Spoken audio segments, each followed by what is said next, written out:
So, Meg, I know that you haven't noticed yet, but I'm going to make you notice. This week's episode is brought to you by my Dyson Airwrap.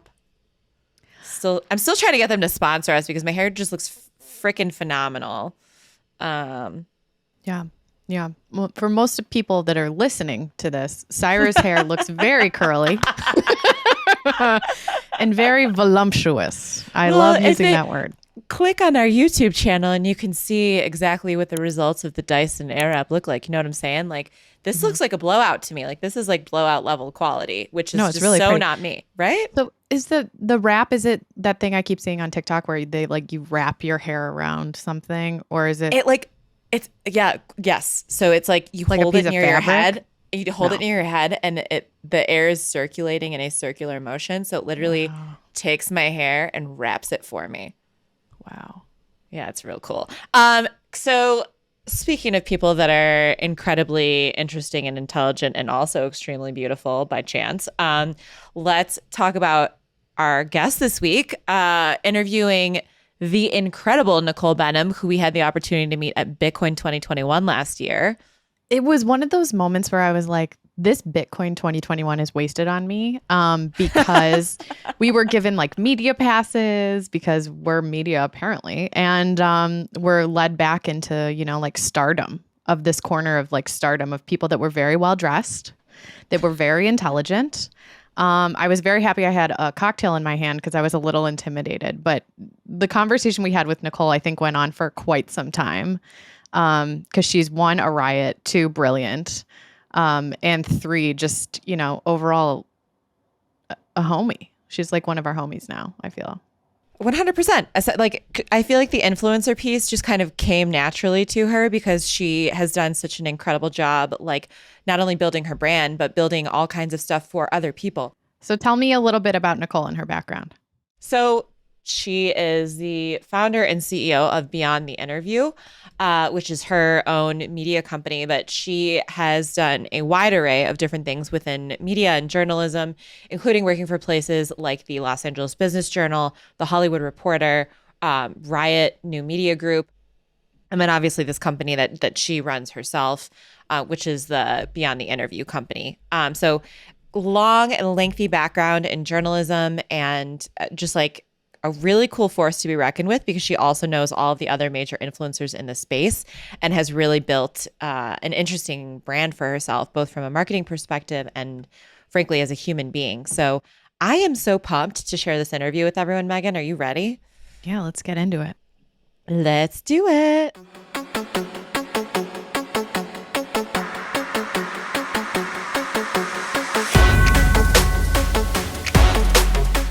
What's up, everyone? We are here today with the incredible Nicole Behnam. Nicole, did I pronounce your name correctly? You did. I'm very impressed. Thank you. Thank you. So, Nicole, welcome to the podcast.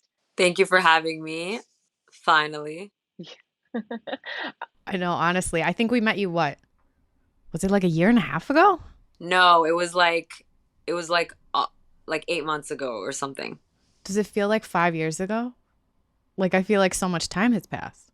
I feel like time has passed, but I always had you guys in the back of my mind, so it still feels fresh. Oh, we love to hear that. Oh, thanks, Nicole. Nicole, we're going to jump right into the questions. Every single woman that we interview, we believe is a heroine in their own regard. And I'm excited to get, we know this story, but I'm excited for our listeners to hear it. What has been your heroine's journey thus far? Honestly, I think my journey has been finding people that I hold in a very high regard and then turning them into my mentors, friends, and collaborators. And that has changed my entire life. So, for example, a while ago, I was in a negotiation and I didn't want it to turn contentious. And I'm like, who's someone that can help me with this? And then I don't know if you've ever seen the Masterclass commercial with Chris Voss. Yeah. Yeah, the author of Never Split the Difference. So I remembered that commercial and I'm like, that's the guy I need to reach out to. And that I've always been like that. I've reached out to, like, it doesn't matter who it is. I'm like, that's who I'm going to talk to. So I reached out and before I reached out, I thought, what does this guy need from me? I always think about that. I never make an ask without making an offer first. So I reached out and I noticed that he had, social media posts that weren't really reflective of who he was, like best-selling author, number one masterclass. And I messaged him and I was like, hey, I feel like you could use help with your social media because, other authors' pages are like this. And I showed him like James Mm. Clear and Adam Grant and all these other authors. And then he's like, okay. And again, um, he didn't bite. So I know next time I noticed like a spelling error on one of his Instagram posts, I was like, did you do this on purpose? And he goes, you're not going to give up, are you? And I go, no, but not because I want your money.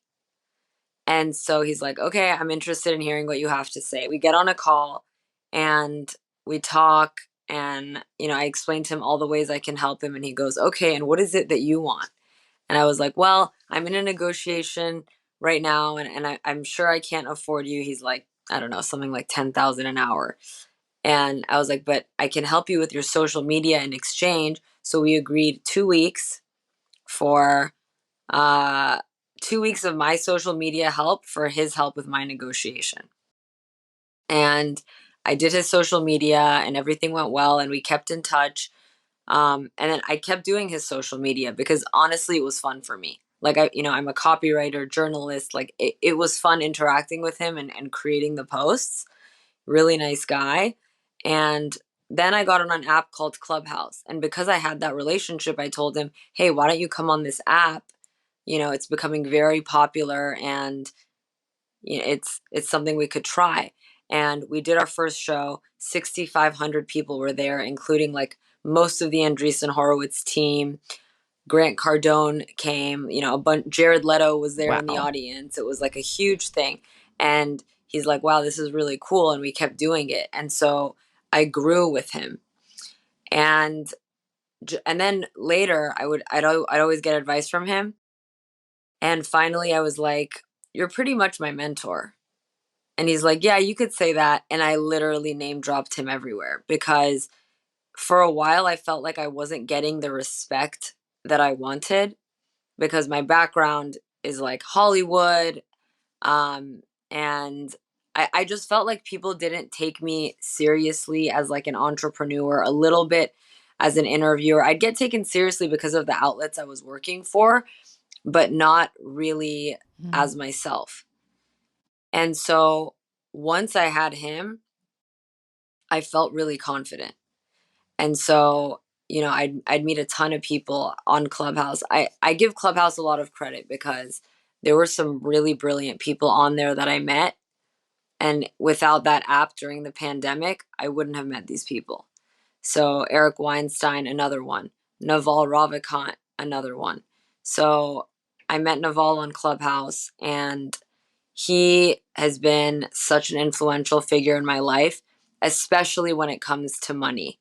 I don't know if you've heard him on Joe Rogan or if you've seen his tweets. I mean, the man is brilliant. And so I connected with him on Clubhouse and I started making room titles that I thought he'd notice and click on, which he did. And I knew his material very well. So we'd spend like hours just, keep asking him questions about life and money and happiness and, different subjects that he touches on. So then I started hosting in real life events and I brought people like Naval and Chris Voss and Eric and Alex Benayan and tons of people that were authors or thinkers. So yeah, I think my journey has is better because of the people that are a part of it and the people that believed in me and gave me a chance.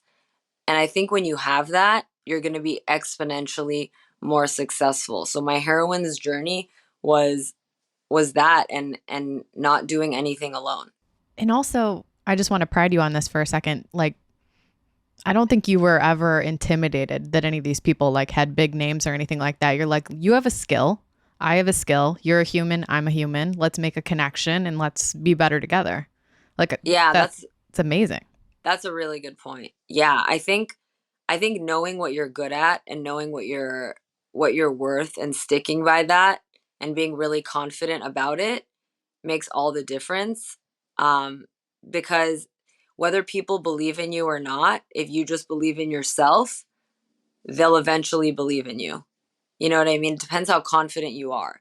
So that's a good point. So I love all of this. This is like, I've just heard so many cool names, and I love that it was all your personal persistence that got you introductions across the board to so many people that I dream about meeting. I'm like manifesting through you right now. I hope I get to meet some of the same people. So rad. So do you remember, like, what was it? Would you say it was like the messages that you were sending out? Like, do you have an exact tipping point that like affected you, that you would say like that was the moment that you realized things were going to accelerate? I think just having someone like Chris Voss by my side as things would happen was the tipping point because, anytime I had doubts, he'd be like, your success is inevitable. And when he would say that, I would write it down and like put it on my bathroom mirror and it would say dash Chris Voss. And I'm like, in my head, it's like, oh, the FBI hostage negotiator who wrote this book, who every investor I know reads, an entrepreneur I know reads, is telling me this. So until I heard those words from people like him, there were so many doubts in my mind, and I had more tenacity because one person said yes, one person believed in me, and that was him. I That resonates deeply with me because actually it was comical when I finally listened to his book. Like there's a lot of stuff that we do in trading derivatives, but like everything he talks about, it came into like actual form in his book. So hopefully you listen to this interview because honestly, like he created something that I think is like cult like and so fascinating. But yeah, absolutely. I'm right there with you. Yeah, and the way that he talks about women, I want to stress that too because I don't think all men, and it could be a societal thing, hold women in the highest regard. And, it's hard talking about it because it's just uncomfortable and I don't talk about it that much. But I'm very lucky that the men that I have found, you could tell by the way they talk about women how they feel. And he always talks about the women who work with him and praises them. And I felt that immediately, and I felt like he held me in a high regard as well, equal to, whatever he thought about men who were doing the same thing I'm doing. Yeah, we all need more men like that in our lives. Like like I Oh think Sai and yeah. I have great partners in our lives that like put us up on a pedestal, and we need more people like that, like to just cheer you on. You mean like husbands? She has a husband. I have a boyfriend, but we're trying to edge Uh, him into. I have neither, and as you try to manifest through me, I'm trying to manifest through you. Girl, I am telling you, you need to fly here tonight. My girlfriend, my good friend Scott. He will Girlfriend. be here. He is one of my girlfriends. That's how close he is to me. But So funny. a manifest meant for the both of you. Hmm. There we go. So yeah. Nicole, you mentioned a little bit about your journalism background, and that's kind of like where you kind of came up in the ranks. I'm just curious, we're talking about really what we're going to get into is kind of what is becoming the evolution of media, which I believe you're kind of spearheading this in your talks in, Clubhouse and using that and using other platforms. So as you got started in journalism and you looked at it and you're like fresh, innovative, you're like, some of this shit is so antiquated. Like, is there anything where you were like, why is this still this way? Yeah. So I was like the red carpet girl for Hollywood Reporter, and at first it seemed really Can cool I? Oh, hang on. So, what is a because red carpet girl for the Hollywood Reporter? Like, explain that to us. I mean, I was a writer, but I was doing interviews on red carpets for like Oscars, Golden Globes, movie premieres, charity functions, stuff like that. And I was sent out to interview celebrities, producers, notable figures, people like that. And it seemed really cool.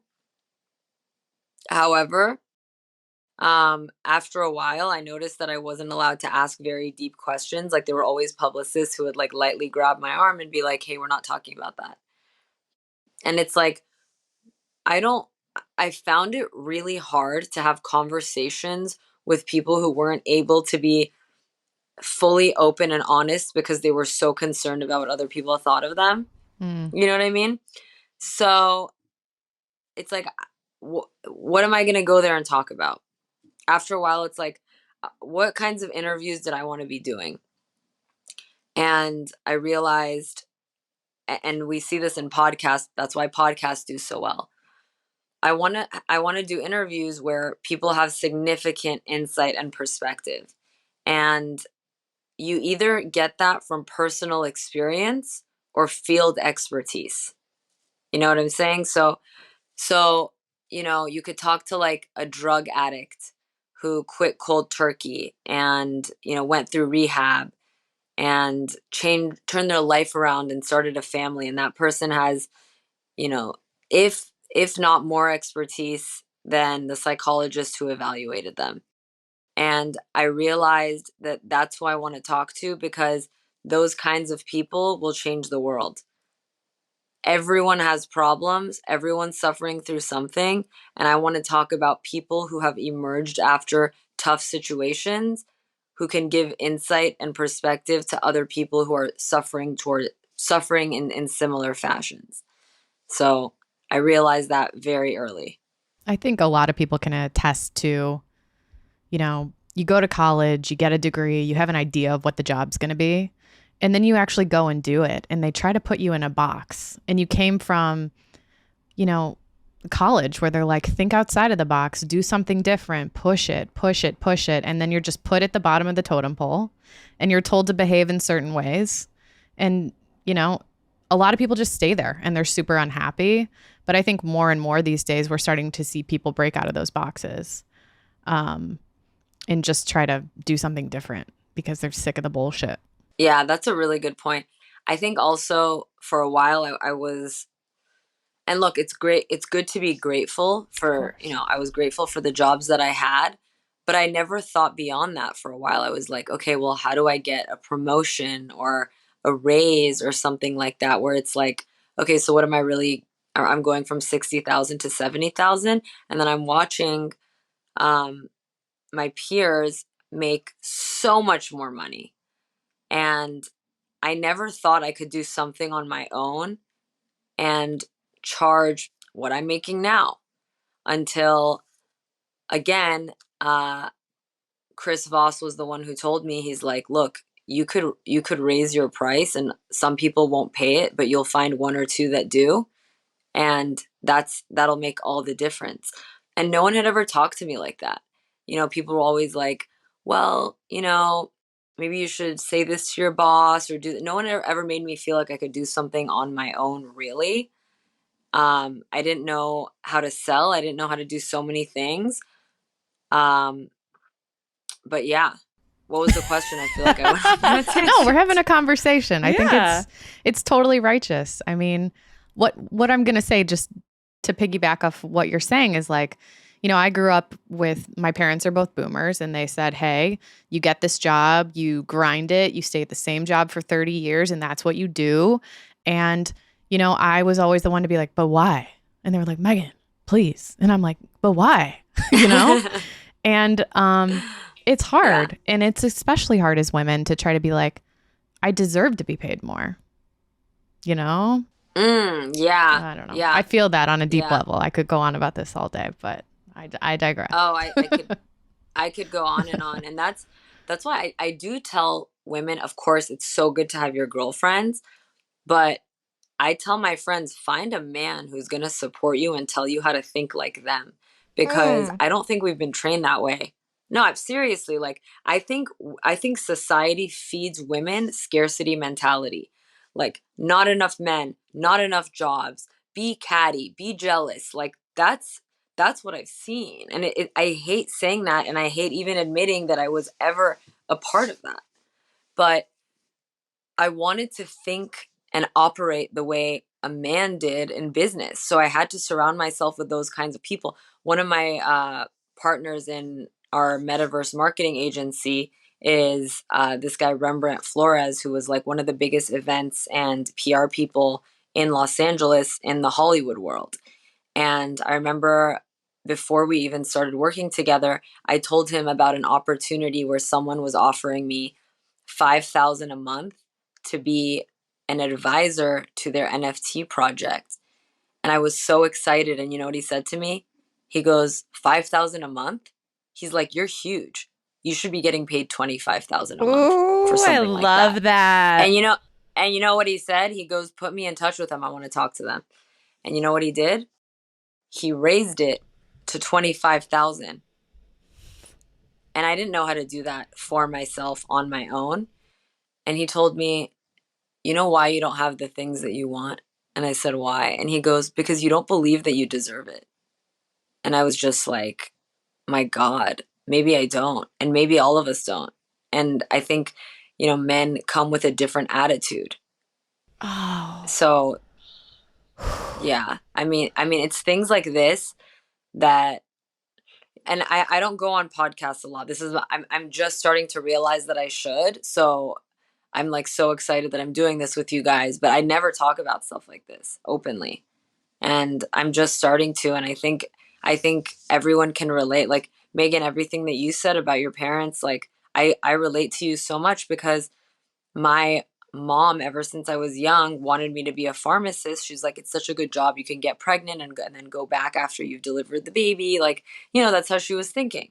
And my dad was like, maybe you should be a paralegal. Like that's what they thought. And now they regret saying that to me, but our parents don't know better. So it's so cool that we're able to all carve our own paths now. And there is no single way. God, I have so many shivers that have gone down my spine in the last 5 minutes from things that you have said. But like, it's so true, right? Like, my parents were so disappointed in me when I left my very first job, which was a very high paying career in derivatives, to be like, you know what? I want to try this and I'm going to try that. And like, why can't we do that, right? Because my parents stuck with the same Yeah. companies for 30 plus years. And then when you're like, think like a man, I'm in the midst of like negotiating a bunch of stuff for some of the things Megan and I are working on. And it is like, it just really resonated with me because I continuously think that I undervalue my time and that is the problem. But we should be thinking that way more. Like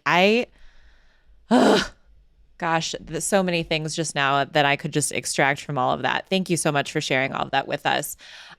Yeah. So next question. This one goes back into your media roots. And I'm curious, do you think that media is evolving? And if so, what do you think is on the horizon in the world of media? So I think when I think of media or mainstream media right now, I think of politics because I feel like that's what gets the most, either politics or celebrity junk. You know what I'm saying? Like, and it's not always junk. I love profiles of celebrities, like in-depth pieces. To me, that's not junk, but I'm talking about the TMZ stuff when I say junk. So the politics, highly divisive. People are starting to trust journalists less and less because everything is so politicized and every network has their own agenda and they bring on guests based on, who's going to sort of fluff their agenda and all of that.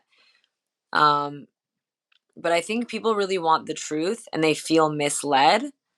So journalism isn't what it was, and people are starting to trust podcasters because look at the way you guys are sitting here with me. I don't think there's any agenda other than to learn and have a conversation. That's the vibe that I get, which is so much more. You're able to trust that so much more than, you know, you're looking at Fox News or CNN, which clearly is either on the right or the left, and they bring on guests to amplify the messages that they want to put out there. So I think media is changing in that you see the numbers shifting. People are listening to more podcasts than actual networks. Now we have mobile, so people aren't looking at TVs the way that they used to. You still do sometimes, but it's not the same. So Um, When you say people aren't looking at TVs the same way, this is something that we started talking about at the company that I work for, HM Bradley at least. Do you think that people are going to start marketing in like places like the metaverse? Have you started experimenting with that at all? Like what's your experience in crypto with that? I mean, I definitely think that that's people. I don't feel like people are marketing in the metaverse yet. I think people are marketing the metaverse to get people to move over. Um, I think there's still a barrier in terms of education and you sometimes have to have like a technical understanding if you're going to move over into that arena. Not always. Um, but I don't think I think that crypto and specifically NFTs, which is where I work, I think they're being used to, not just authenticate ownership, but to give people give creatives financial freedom, which changes the game for everyone. And people are thinking of new ways to move over to Web3 and start, media companies in Web3. I know I have a friend, Farouk, who started something called Rug Radio, which is a thing. He put out a drop for NFTs and he sold out. And then now they have a token, and everyone's hosting on the platform, and it's a Web3 media company. And we don't know what that's going to look like in 5-10 years, but we're hoping that the model is different than what it's been. Yeah. So there's that. Nicole, what I hear you saying, and then totally correct me if I'm totally off base. It's like media's heading into this intersection of self-expression, like from creatives, and then a non-prescribed platform. And I don't know what that looks like. Is that like, do you think that's, yeah, is that it? Something there? I think that's what it's moving towards. I also notice in tech there are things happening because a lot of the very, very smart people are very against censorship.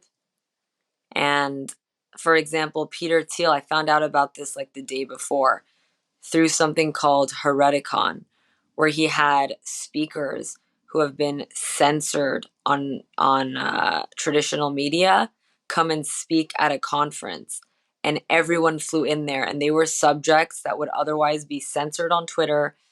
Twitter is a form of media too. Social media is media now. By the way, it's not. I forgot to move that in there, but he had guests that otherwise would have been censored on almost every platform, and so many people flew in to listen to them talk about their ideas that would probably fall, pretty controversial, might be labeled as conspiracy theorists. So, some people might be like, this is a conspiracy theory, but then it might be true. And I'm not saying Alex Jones is someone we should be listening to. I'm just Yeah. saying that people want to know everything. They want to know what other people think the future is going to look like. And so, we saw it with Peter Corey and Brett Weinstein when they came and talked about ivermectin. And people got so upset and they started calling it horse dewormer, which I personally took it when I had COVID and I was fine, and I think it worked. So, it's a controversial thing, but the news spins things one way, and there's a reality that's actually true, and sometimes people don't want to talk about that. So everything is becoming politicized, and people are sick of it.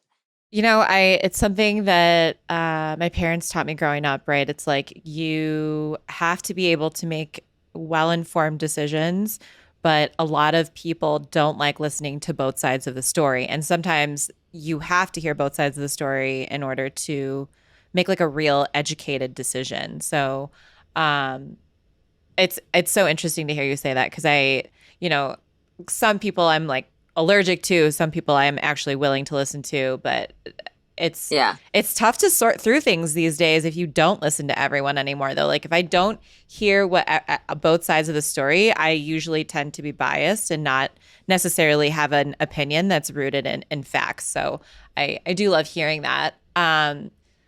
pivoting just a little bit, I'm super curious what um you've done in terms of like financing a media company. Like, have you worked with investors? Are you venture backed? Like, what's been that experience for you in terms of creating your own company?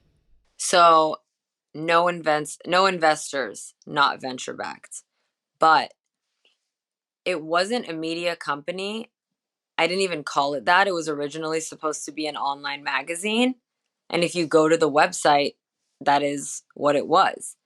But only when I started getting big on social audio platforms like Clubhouse and Twitter did did I really pivot into being a media company. And the way I would make money was I would have sponsors sponsor my talks, my rooms, my spaces. So let's say I had the FBI negotiation tactics room with Chris Voss. A CPG company would come in and sit on the stage with their the company logo, and then it connected to their Instagram, connected to their Twitter. We would do like giveaways every like half hour or something. And so, the same way that a podcast makes money off sponsors, the way you do, I started making money on social audio platforms doing that. And so that's really been the way. But and then when I started doing IRL events, I would get sponsors for those. So the events that people see with people like Naval Ravikant or I had a crypto event that had like a ton of crypto influencers there that was sponsored by NFT Guild and Creators XYZ. So it I make money off sponsorships mostly, which is how, a lot of media companies make money off advertisers. But I certainly wasn't making this kind of money for a very long time. And I started calling it a media company when my friend, who unfortunately he passed away, but he told me, originally the name was at Beyond the Interview, and that's what it is on Instagram. And he goes, "You should just call it Beyond Media. You're basically a media company." He's like, "It just sounds better." And I started calling it that. And so that's what it is. And what a great name. I love Thank Beyond you. the Interview. I think it encapsulates a lot of the things that you told us at the onset of this convo, which is, I don't want to be told what questions I can or cannot ask. I'm just trying to get to the real conversation and the real person. Because that's the kind of media people need these days. They just need like, this is the real of it. And sometimes it's not pretty, it's not sweet, but it is what it is. Take it or Yeah. leave it. Yeah, and I think giving people room to be vulnerable and share the things that have pained them and how they overcome them is the most powerful thing in the world. Mm. And I don't mean it in like a let's give people a safe space. Like I don't mean it in that way because I'm totally with that and I agree, but I mean it in a way that it's so empowering to even tell your story and share everything that you've been through and how you've overcome and emerged from it because then other people can draw strength from your story. So many things that I'm extracting from all of this. I love hearing that. Super cool to hear the evolution of what you're working on too, Nicole. Um, so if you were to give advice to other people about taking their side hustle or like turning something into their full-time job, what advice would you give them?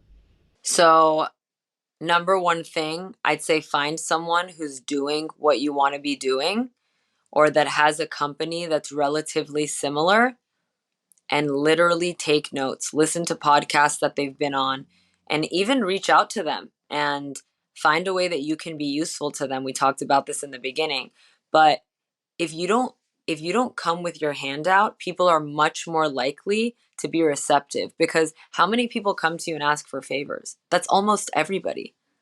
But if you are able to help in any way, and we all are, we don't think about it.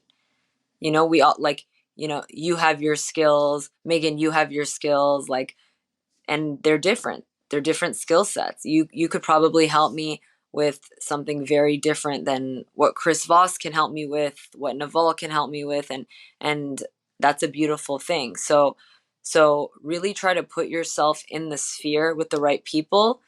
And ask questions. Ask questions, even from investors. What are you looking, if you're trying to raise money, what are you looking for? Go ask people to look at their look at their decks if they've already raised money.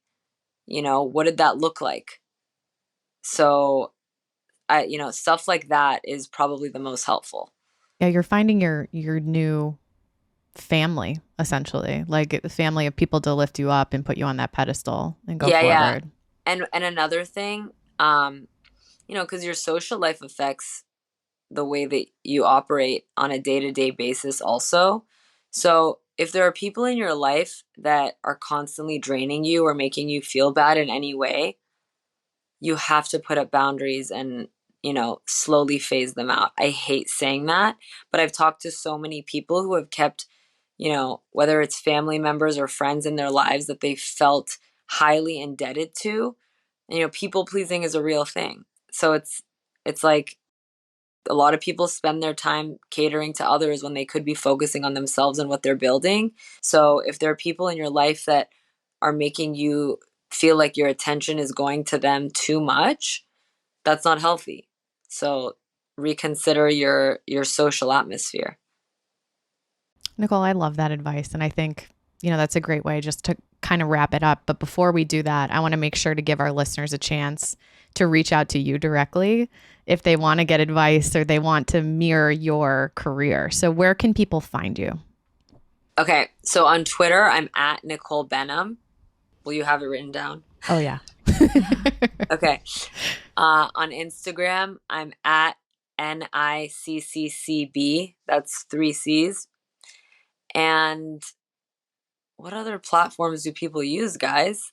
TikTok, I'm at Ask Nick. I used to give a lot of advice on TikTok. I'll probably go back there at some point. Right on. Love that. And on LinkedIn, it's just my name. So you can find me there. And my DMs are always open. Like I look through my messages. If I have time, I get back to them.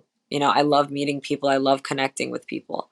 Well, it's been so amazing to connect with you again. I know this will be such a fruitful conversation for people to listen to and learn from and just get inspired to, take that side hustle and just flipping do it, Yeah. It's time. Thank you so much for having me. So, Megan, what did you think now that we have interviewed the woman, the myth, and the legend?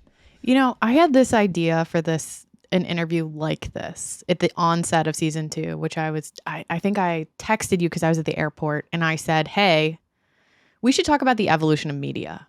And you're like, why? And I'm like, okay, stay with me.